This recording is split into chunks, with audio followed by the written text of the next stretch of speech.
all of us can slow or reverse the effects of aging. Aging is not the normal and natural consequence that we all will suffer, but rather aging is a disease that can be slowed or halted. Let's start with what I think was a big mistake, was the idea that people should never be hungry. We live in a world now where there's at least 3 meals a day. So the feeling of hunger, some people never experience hunger in their whole lives. It's really, really bad for them. What we actually found, my colleagues and I, when you look at, first of all, animals, whether it's a dog or a mouse or a monkey, the ones that live the longest, by far, 30% longer, and stay healthy, are the ones that don't eat all the time.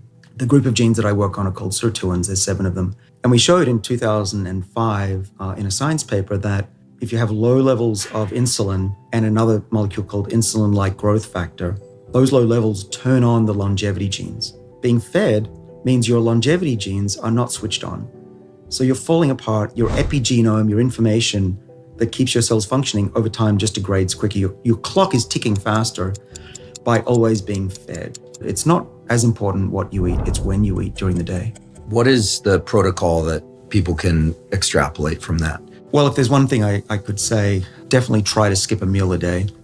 That's the best thing. Does it matter which meal, or are they essentially equivalent? Well, as long as it's at the end or the beginning of the day. I'll tell you what I do. I skip breakfast. I have a tiny bit of yogurt or olive oil because the supplements I have need to be dissolved in it. And then I go throughout the whole day, as I'm doing right now here with this glass of water here. I'm just keeping myself filled with liquids, and so I don't feel hungry. Beware that the first 2 to 3 weeks when you try that, you will feel hungry, and you also have a habit of wanting to chew on something, but try to make it through the first 3 weeks and do without breakfast or do without dinner. You'll get through it.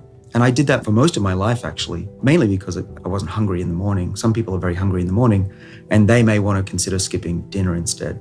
But I will go throughout the whole day. I don't get the crashes of the high glucose and the low glucose. Anyone who goes, oh man, it's 3 o'clock, I'm going to need a sleep. If you do what I do, you will not experience that anymore. You talk about the sirtuins and NAD. The sirtuins only like to come on or get activated when the body is under adversity. And if a cell is surrounded by fat or contains a lot of fat, it's going to think times are good, doesn't need to switch on. What you want to do is to get the cells to be perceiving adversity. It's a fact. And I do the same with my meals. I rest during the day, and then I give a nutritious dinner to my body and then give it a rest. Same with exercise. Well, we know that aerobic exercise in mice and rats raises their NAD levels and their levels of one of the genes goes up. What we don't know yet is what type of exercise is optimal to get them to change. We're doing work with the military in the US to try and understand that kind of thing. But what do? I base my exercise on the scientific literature, which has shown that maintaining muscle mass is very important for a number of reasons. The 2 main ones are you want to maintain your hormone levels. I'm an older male, losing my testosterone and muscle mass over time. And by exercising, I will maintain that and have. In fact, I probably haven't had a body like this since I was 20. So that's one of the benefits of having this lifestyle. Do you regularly do the cold shower thing, ice baths, cold water swims? Are you into that whole biz? I don't do them regularly. I do try to sleep cool. I sleep better anyway. I try to dress without a lot of warm clothes. I'm here in a t-shirt. It's middle of summer, but in winter, I'll try to wear a t-shirt too. So you're challenging your system to thermoregulate. Right. I've got this hypothesis with Ray Cronus. We published what's called the metabolic winter hypothesis, which is tens of thousands of years ago, we were either hungry or cold or both. And we rarely experience that now. And so we try to give ourselves the metabolic winter. And part of the problem, I think, with the obesity epidemic is that we're never cold. And cold, when you're cold, you have to burn energy. It may be only slightly.